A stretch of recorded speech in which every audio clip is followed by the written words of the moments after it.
जैसा कि मेरा विश्वास है कि आप लोग अच्छे होंगे, हमारा वीडियो को देख भी रहे होंगे, शेयर भी कर रहे होंगे, सब्सक्राइब भी कर रहे होंगे।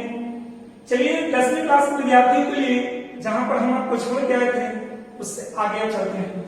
तो पिछले वीडियो में हमने आपको द्विघात समीकरण में बताया था ए निकालने के लिए बी और सी, साथ में विवेचक निकालने के लिए हमने आपको बताया। आज उसी विवेचक का प्रयोग करके हम लोग बताएंगे मूलों की प्रकृति, जिसे हम लोग अंग्रेजी में नेचर ऑफ रूट्स कहते हैं।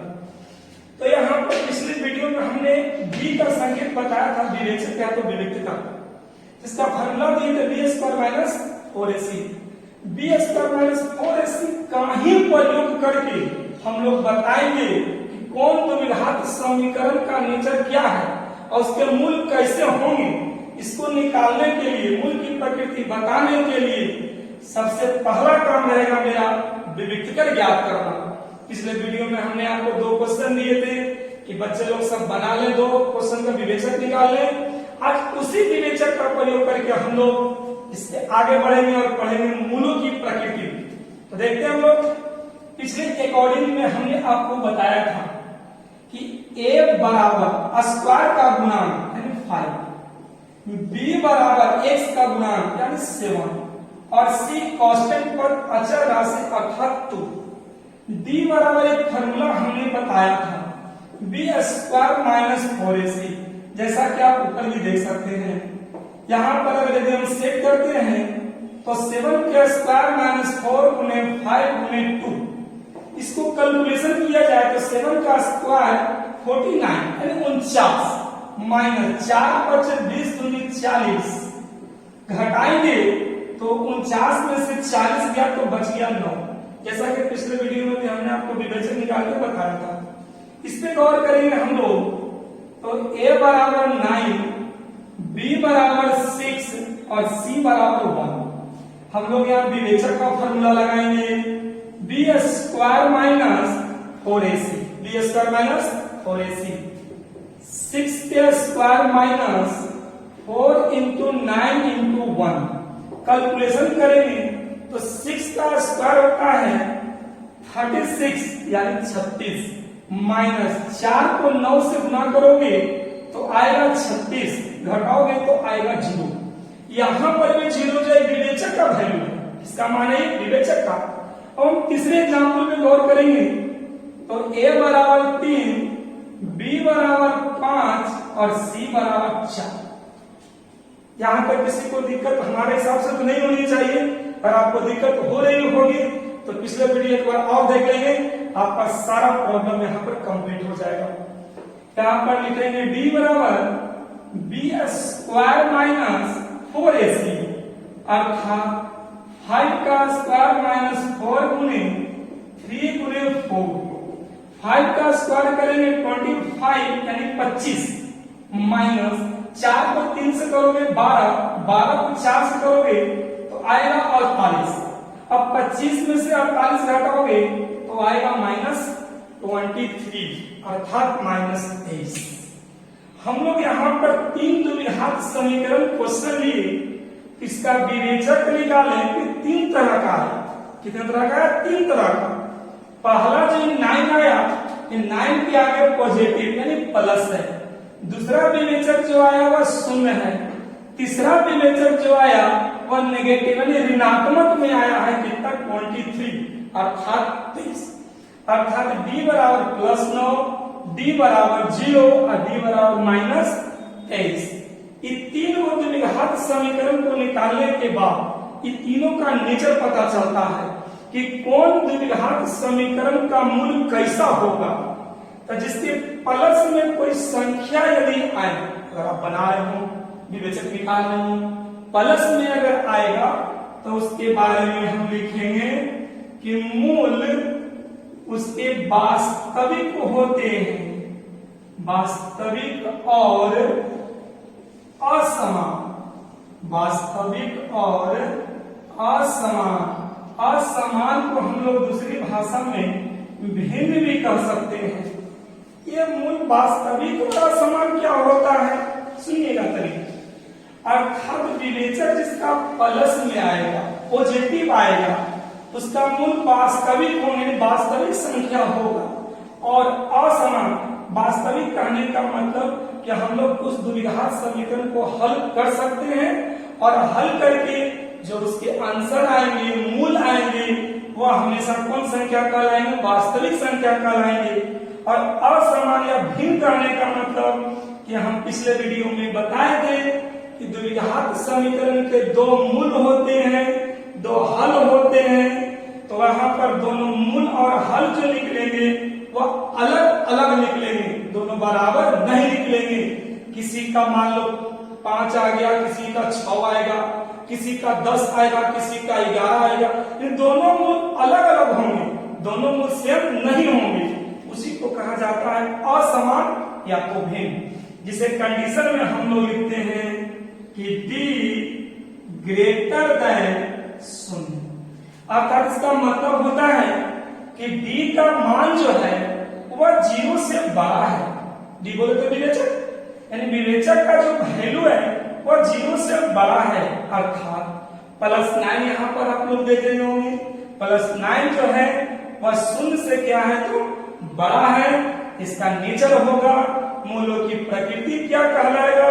तो मूल वास्तविक और असमान, यानी इसके मूल अलग अलग आएंगे। तो ऐसे गौर कर ले, d बराबर 0 आया है, इसके मूलों की प्रकृति जो होंगे जिसे हम लोग कहेंगे मूल वास्तविक और समान। मूल वास्तविक और समान, समान को हम लोग कहते हैं बराबर। समान को क्या कहते हैं? बराबर। गौर से देखिए, यहां पर भी आया मूल वास्तविक, अर्थात इसको भी हम हल करेंगे तो हाँ निकलेगा, इसके दो मूल निकलेंगे, लेकिन यहाँ समान है और यहाँ बराबर है। इसका मतलब इसके जो दो मूल होते हैं वह दोनों मूल आपस में बराबर होंगे। अर्थात अगर पहले का 5 आएगा तो दूसरा भी मूल 5 होगा, अगर पहले का मूल 10 होगा तो दूसरे का मूल भी 10 होगा। अब कैसे होगा? तो हम आपको मूलों की प्रकृति बताने के बाद एक एक क्वेश्चन को लेकर के हम आपको बताएंगे कि कैसे इसके मान दोनों मूल जो होंगे वो बराबर नहीं होंगे। हम आपको बताएंगे कि कैसे इसका मान दोनों मूल बराबर होंगे, कि हम आपको मूल निकालेंगे, एक एक करके बारीकी से समझाएंगे। हमारे वीडियो को ध्यान से देखिएगा, किसी प्रकार से हम आपको प्रॉब्लम नहीं होने देंगे। तीसरा अगर देखते हैं गौर से, तो विवेचक का मान आया माइनस, ऋणात्मक आता है। तो जहां पर माइनस में आ जाए विवेचक का मान, वहां पर हम लोग इसके मूलों की प्रकृति बताते हैं कि मूल वास्तविक नहीं है, मूल वास्तविक नहीं है। इसका मतलब मूल वास्तविक नहीं है मतलब अवास्तविक है, काल्पनिक है। और इसकी चर्चा हम लोग 10th क्लास में नहीं करेंगे, इसकी चर्चा हम लोग 11th क्लास में करेंगे, क्योंकि 10th क्लास में आप लोग सिर्फ पढ़ना है उस द्विघात समीकरण का मूल हमको निकालना है जिसका मूल वास्तविक हो, जिसका मूल वास्तविक हो। जिसके मूल वास्तविक नहीं होते हैं उसको हम 10th क्लास में मूल नहीं निकालते हैं। लेकिन जैसे ही आप 11th क्लास में जाइएगा तो माइनस, जिसका विवेचक माइनस में आएगा उसका भी मूल हम निकाल के बताएंगे, लेकिन वहां पर काल्पनिक संख्या का प्रयोग करेंगे। जब हम लोग 11th में आएंगे तो इसके आगे की पढ़ाई पढ़ाएंगे आप लोग को। तो गौर से और देख लेते हैं, सारे बच्चे ध्यान देंगे। मूलों की प्रकृति को ज्ञात करने के लिए सबसे पहले हम प्रयोग करेंगे डी, जिसको बोलते हैं विवेचक, बी स्क्वायर माइनस 4ac। यहाँ पर एक क्वेश्चन लिए है 5x square plus 7x plus 2 बराबर 0। यहाँ से आप एबीसी को अलग कर लीजिए, विवेचक का फॉर्मूला लगा दीजिए, इस पर आप सेट कर दीजिए। जैसी कैलकुलेशन कीजिएगा यहाँ आएगा प्लस में 9। तो जब प्लस में आता हो, धनात्मक आता हो, इसका नेचर बताता है इसके मूल वास्तविक है और असमान है। असमान कहने का मतलब कि अल्फा और बीटा, इसकी चर्चा बाद में बताएंगे आप लोगों को, थोड़ा समझा देते हैं।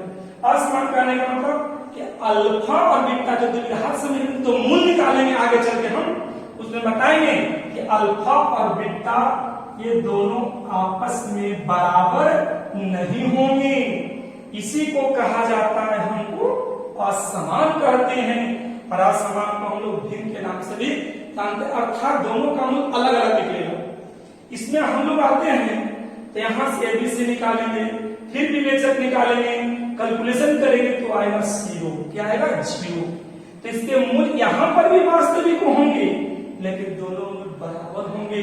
इसके कंडीशन होते हैं d बराबर 0, जहाँ अल्फा और बीटा का जो मान बताएंगे, ये अल्फा बीटा किसी द्विघात समीकरण का मूल होता है। जब हम बताएंगे तो देखना अल्फा और बीटा दोनों आपस में बराबर होंगे। कैसे बराबर होंगे? मूल निकाल के हम समझाएंगे आपको।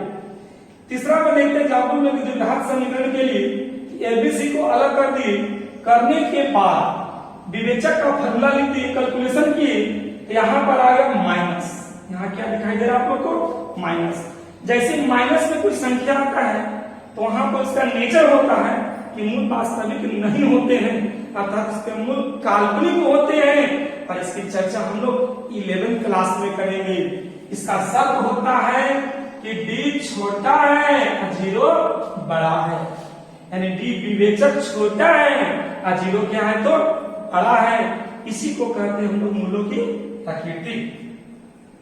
तो हम चाहते हैं कि आप लोग जब सीख गए होंगे तो थोड़ा सा इसी में हम कुछ पूछताछ करें आप लोग को। बेसिकली अगर d बराबर प्लस में कोई संख्या दे दे, d बराबर प्लस में कोई संख्या दे दे और कह दे कि मूलों की प्रकृति बताओ, तो हम लोग कहेंगे इसका नेचर कि मूल वास्तविक होंगे, प्लस के लिए वास्तविक होंगे और असमान होंगे। असमान मतलब भिन्न करने का मतलब अल्फा और बीटा का मान बराबर नहीं होगा।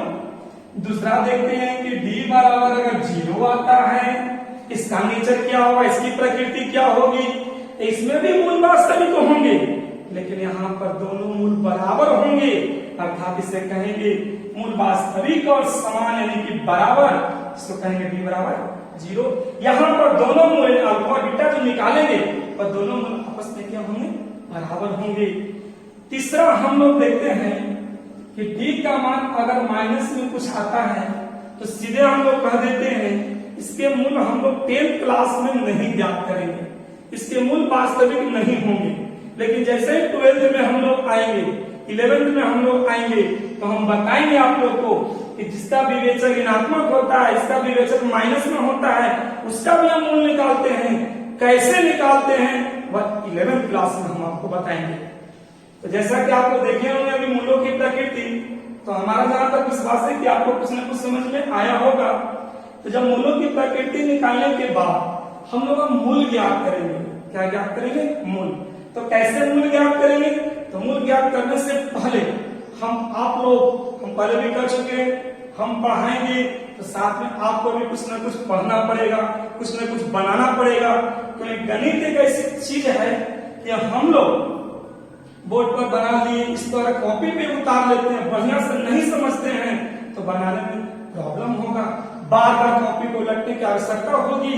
जैसा कि बहुत बड़े गणितज्ञ कह गए हैं कि गणित के प्रश्न को समझ लेना ही, गणित के प्रश्न को समझ लेना ही आधा उत्तर होगी। जैसा कि अगर आप लोग को समझ में आ गया होगा तो हम आपके सामने 3 क्वेश्चन देते हैं, वो 3 क्वेश्चन का मूलों की प्रकृति ज्ञात करके बताएं।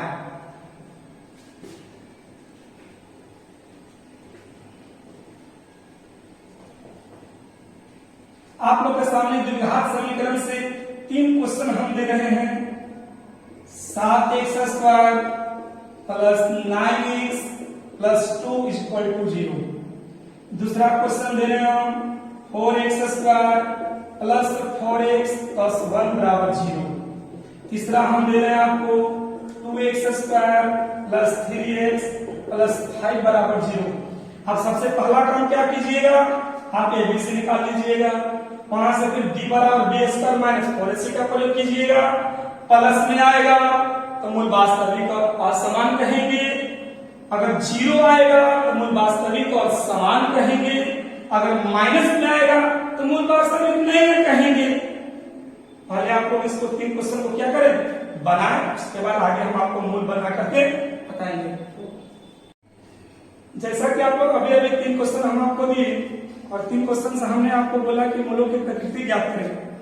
अब हम लोग आते हैं मूलों की प्रकृति के बाद कि किसी भी द्विघात समीकरण के मूल निकालेंगे, किसी द्विघात समीकरण को हम लोग हल करेंगे। तो हम लोग ध्यान देते हैं कि किसी भी द्विघात समीकरण को हल करने के लिए, किसी भी द्विघात समीकरण को हल करने के लिए इसके 3 नियम हैं। 3 नियम से हम लोग द्विघात समीकरण को हल करते हैं। एक नियम का नाम है द्विघातीय सूत्र का प्रयोग कर, यानी हम आपको बताएंगे कि द्विघातीय सूत्र क्या होते हैं, उसी का प्रयोग करके हम उसका मूल ज्ञात करेंगे। दूसरा होता है पूर्ण वर्ग करके द्वारा, यानी कि वर्ग पूरा करके हम उसको हल करेंगे या तो मूल निकालेंगे। ये भी कैसे निकलेगा हम आपको बताएंगे। और तीसरा होता है गुणनखंड विधि। तीसरा क्या होता है आप लोग का? गुणनखंड विधि। और इस विधि के तहत भी हम लोग मूल निकाल सकते हैं। और तीनों विधि से निकालेंगे तो आंसर आपका एक ही आएगा। ऐसा नहीं कि द्विघातीय सूत्र का प्रयोग किए इसका कुछ और आंसर आएगा, वर्ग पूरा किया पूर्ण वर्ग से बनाए तो आंसर कुछ और आएगा, गुणनखंड विधि से बनाएंगे तो आंसर कुछ और आएगा। नहीं, ऐसा नहीं होने वाला। ये तीनों विधि से हम बताएंगे तो आंसर आपका एक ही आएगा। हम आपको एक क्वेश्चन लेंगे, एक एक करके बताते चलेंगे। हमारा वीडियो ध्यान से देखिएगा, एक भी वीडियो मिस कीजिएगा तो आपका नियम समझिए कि गड़बड़ा जाएगा। तो द्विघातीय सूत्र का प्रयोग करके सबसे पहला नियम हम लोग देखेंगे कि द्विघातीय सूत्र के द्वारा कैसे हम लोग उसका मूल निकालते हैं। उसके बाद हम बताएंगे पूर्ण वर्ग के द्वारा, फिर बताएंगे गुणनखंड विधि के द्वारा। ऐसे तो द्विघात समीकरण का हल करने का एक विधि और होता है जो विद्यार्थी लोगों को पढ़ने की आवश्यकता नहीं है। आप लोग जब एग्जाम मैट्रिक का दीजिएगा तो आप लोग 3 विधि में से कोई एक विधि से पूछेगा और गलती से पूछ दिया एक 5 नंबर का देगा आपको बनाने के लिए। तो आज का वीडियो ध्यान से देखते हैं तो आपको हर एक एंगल से हम 5 नंबर का चीज कंप्लीट करवाएंगे आप लोग को। सबसे पहला विधि जो हमने आपको बताया कि द्विघातीय सूत्र का प्रयोग कर, यहाँ पर ध्यान देंगे द्विघातीय सूत्र के प्रयोग में तो मूल सूत्र होता है। ये मूल सूत्र का फार्मूला हम लिख दिए हैं। अब प्रश्न ये उठता है कि फार्मूला कहां से आया, फार्मूला कैसे बन गया, हम अपने मन से लिख दिए?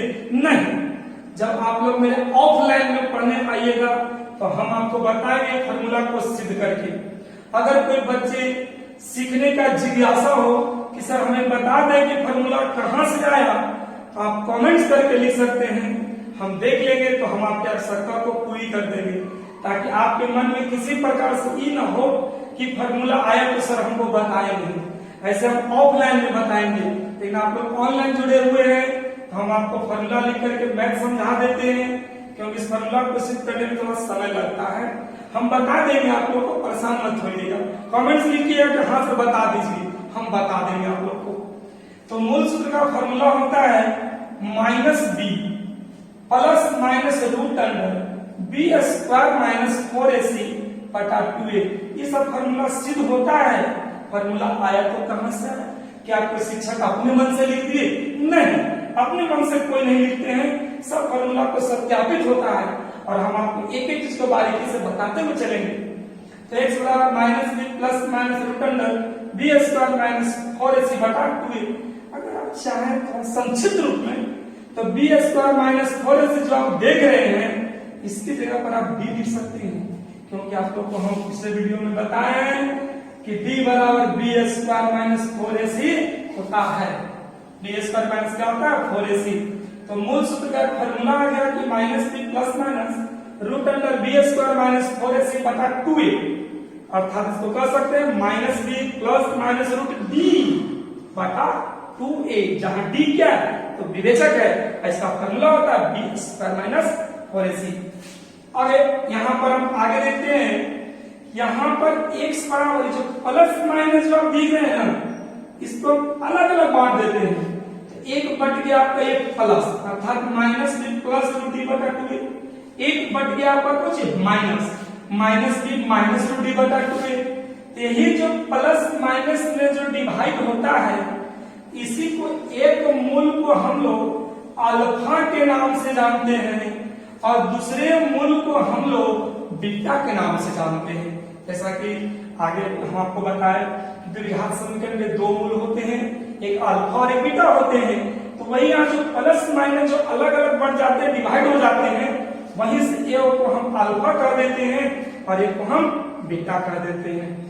तो फर्स्ट टाइम हम लोग देखेंगे अब कि किसी भी द्विघात समीकरण में कोई भी क्वेश्चन अगर रहेगा तो हम द्विघातीय सूत्र के द्वारा कैसे इसको हम हल करेंगे। जब द्विघातीय सूत्र से हल करने के लिए सीख जाइएगा तो हम आपको पूर्ण वर्ग के द्वारा बताएंगे।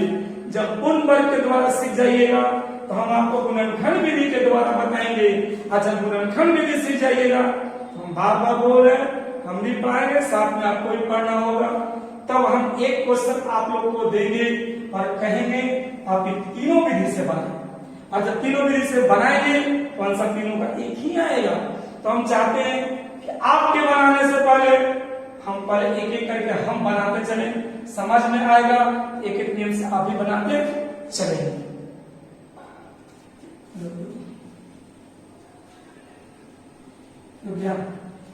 इशारा में खेलने लग रहा है नहीं। चले स्टूडेंट, हम लोग अभी अभी हमने आपको बताया कि किसी भी द्विघात समीकरण को तीन विधि से हल किया जाता है। एक होता है द्विघातीय सूत्र के प्रयोग द्वारा, एक होता है पूर्ण वर्ग यानी वर्ग पूरा करके, और तीसरा होता है गुणनखंड विधि यानी फैक्टर मेथड। ये तीन विधि से पहले हम स्टार्ट करते हैं द्विघातीय सूत्र का प्रयोग करते हैं। आप लोग के लिए एक क्वेश्चन यहाँ पर लेकर आए हैं। जब मैट्रिक का एग्जाम आप लोग दीजिएगा तो आपको 5 नंबर का इस तरह का क्वेश्चन लिखा हुआ रहेगा। क्वेश्चन दिया हुआ रहेगा कि द्विघात समीकरण आप दिया हुआ रहेगा 7x² + 9x + 2।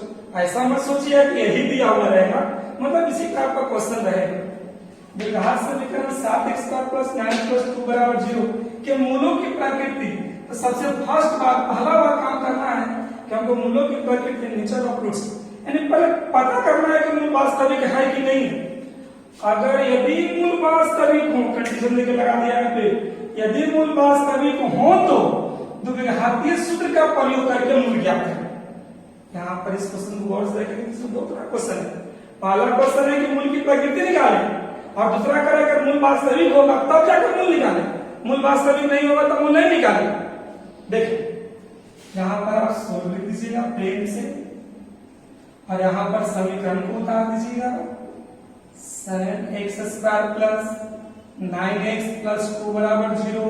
जैसे जैसे हम बनाएंगे उसको आप गौर से देखिएगा, और जैसे हम बनाते हम चलेंगे और आप लोग को समझाते चलेंगे, कोशिश करेंगे कि द्विघातीय सूत्र का प्रयोग करके बना लें। तो आप लोग इसको कम से कम बना ले घर बैठे। जैसा कि आप लोग को मालूम होगा पिछले वीडियो में अकॉर्डिंग कि a बराबर कितना, तो स्क्वायर करना 7, b बराबर कितना तो 9, c बराबर कितना तो 2। सबसे फर्स्ट टाइम हम लोग करेंगे मूलों की प्रकृति निकालने के लिए विवेचन, डिस्क्रिमिनेंट, विविक्त कर क्या करेंगे। तो d बराबर b² - 4ac, यानी कि 9 का स्क्वायर - 4 गुने a का काम 7 और c का काम 2, अर्थात 81 81, 28 गुना का 56। इसको आप घटाइएगा तो आएगा 25। गौर से आप देखिएगा तो इसके आगे आपका आ रहा है प्लस। तो प्लस में जब आता है तो मूलों की प्रकृति हमने आपको बताया था कि मूल वास्तविक और असमान होते हैं। मूल वास्तविक और असमान होते हैं। असमान को हम लोग भिन्न भी कहते हैं। पिछले थोड़ा सा आगे बढ़िएगा, इसके पहले में हमने आपको यहाँ तक समझा दिए थे कि मूलों की प्रकृति कैसे निकालेंगे, और बोले थे कि जिसके मूल वास्तविक होंगे उनके मूल निकालेंगे, जिनके मूल वास्तविक नहीं होंगे उनके मूल नहीं निकालेंगे।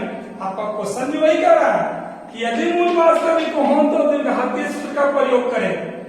तो यहाँ पर गौर से देखेंगे इसके मूल क्या है, वास्तविक है, तो हम लोग मूल निकालेंगे। आप लोग को अभी अभी हमने बताया कि मूल निकालने का फॉर्मूला मूल सूत्र से x बराबर क्या लिखेंगे, -b प्लस माइनस, यहाँ चाहे तो b² - 4ac भी लिख सकते हैं, लेकिन चाहते हैं कि नहीं थोड़ा संक्षिप्त में बनाएं, तो तो minus b plus minus root d बाटे क्या चीज 2a। यहाँ हम प्रयोग करेंगे, ये माइनस देख रहे हैं, माइनस को रहने दीजिए। ये बी ढूंढिए कि बी किधर है आपका, तो बी यहाँ पर है 9।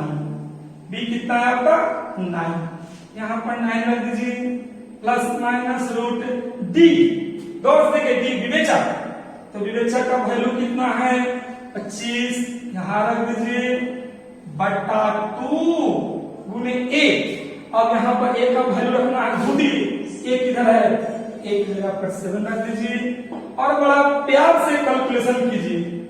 तो देखते हैं -9 को रहने देते हैं, प्लस माइनस 25 में 25 का वर्गमूल होता है 5 यानी 5 और 2 को 7 से गुना करोगे तो आएगा कितना 14। गौर से देखेंगे तो यहाँ पर प्लस माइनस, तो हमने अभी अभी आपको बताया द्विघाती सूत्र के प्रयोग में कि जब प्लस माइनस आता है तो एक को हम लोग अल्फा और एक को हम बीटा कहते हैं। तो यहां से हम लोग प्लस और माइनस को डिवाइड करेंगे। तो कैसे करेंगे, एक को लिखेंगे अल्फा, अल्फा बराबर तो प्लस को दर्शा देंगे -9 प्लस 5 बटा 14 अर्थात -9 प्लस 5 घट कर जाएगा तो -4 बटे 14 या 2 से इसको काट दिया जाए, भागा दे दिया जाए, 2 दूनी 4 2 सत्ते 14 अर्थात -2 बटा 7।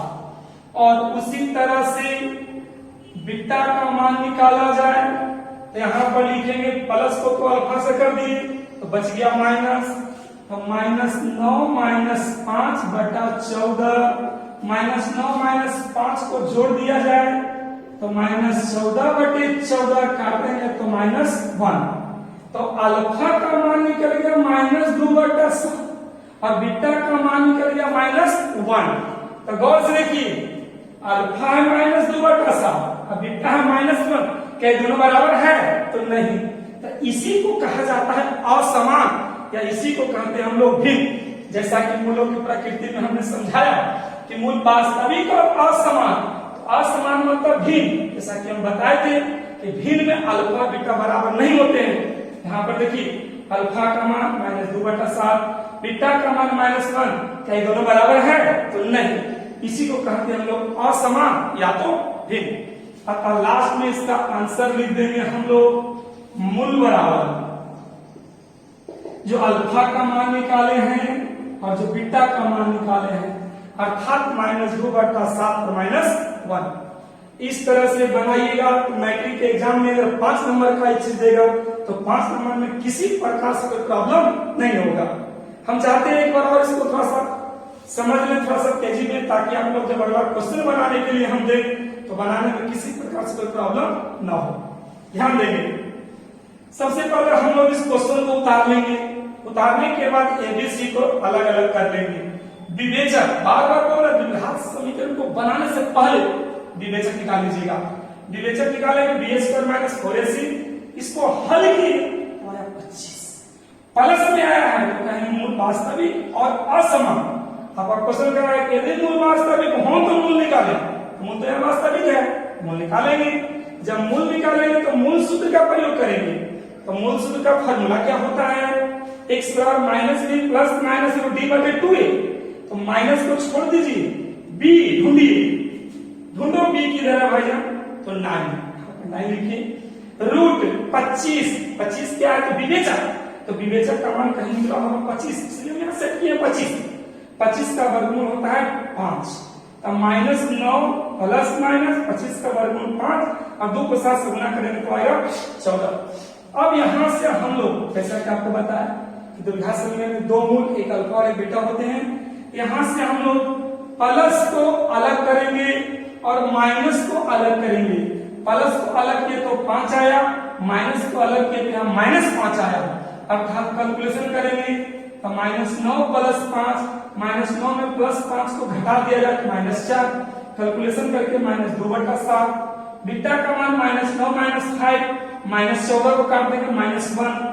गौर से देखिएगा ये जो अल्फा का जो मान निकला, बीटा का जो मान निकला, ये दोनों आपस में बराबर नहीं है। और जो बराबर नहीं होता है उसी को हम लोग कहते हैं असमान। अर्थात द्विघात समीकरण का जब मूल निकाला गया, इसका आंसर आया -2/7 और -1। जैसा कि हम समझ रहे हैं कि आप लोग को वीडियो समझ में आ रहा होगा।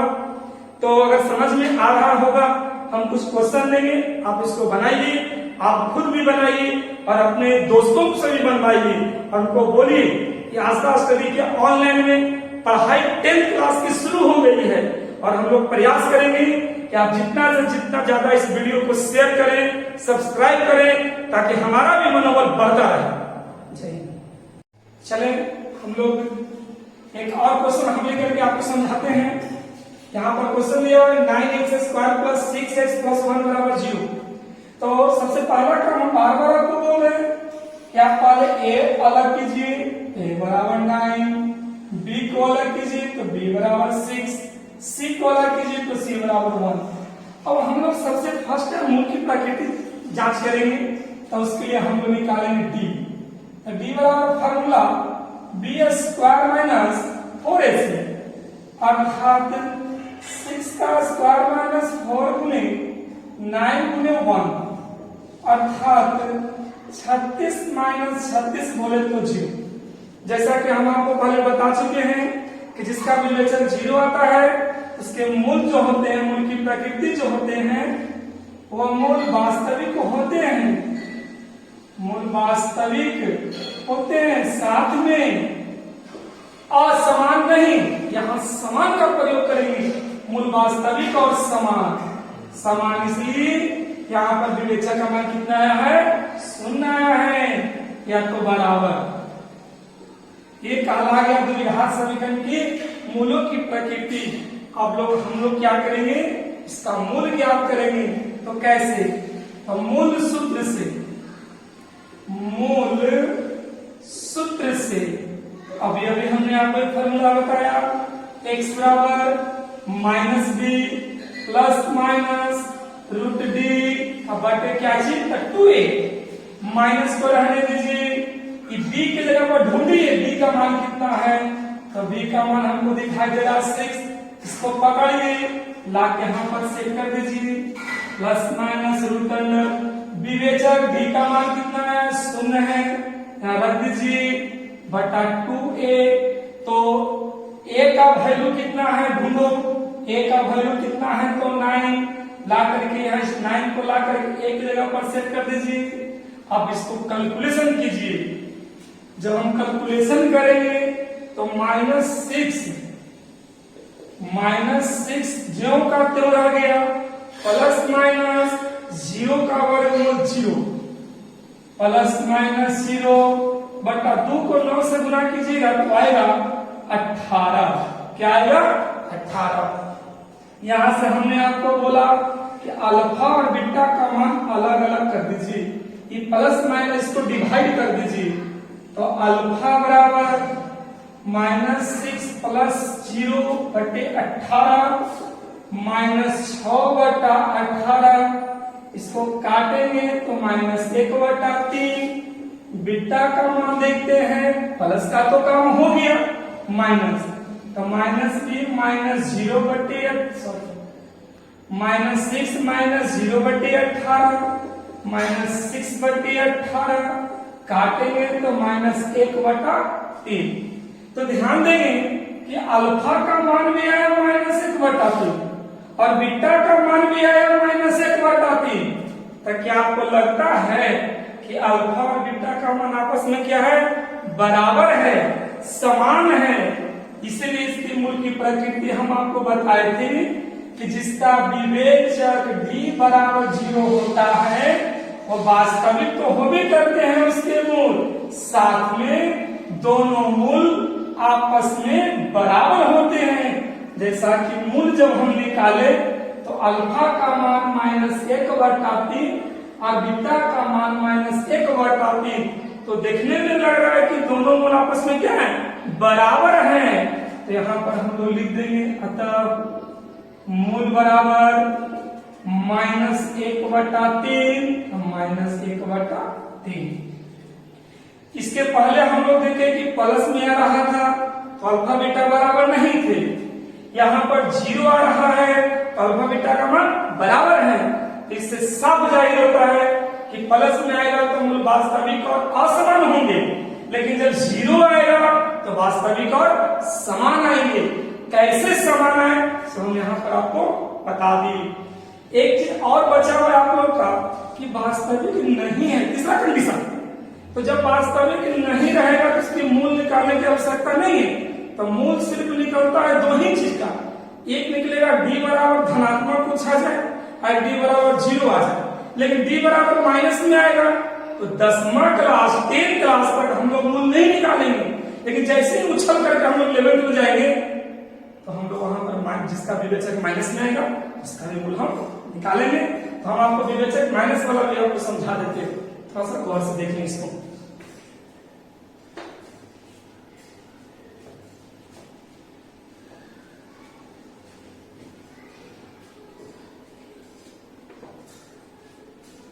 एक क्वेश्चन यहाँ पर हम लेते हैं 3x² प्लस 5x प्लस 6 बराबर 0। तो जैसा कि आप लोग जानते हैं a बराबर 3, b बराबर 5, c बराबर 6। इसका विवेचक निकाल दीजिए तो b² माइनस 4ac, तो b की जगह पर रख दीजिए 5 माइनस 4 गुने 3 गुने 6, 25 माइनस 72। अब 25 में से 72 जाएगा तो आपको बचेगा कितना 47 माइनस 47। 12 में से 5 या 7 होगा, ठीक है, 6 बचा दिया।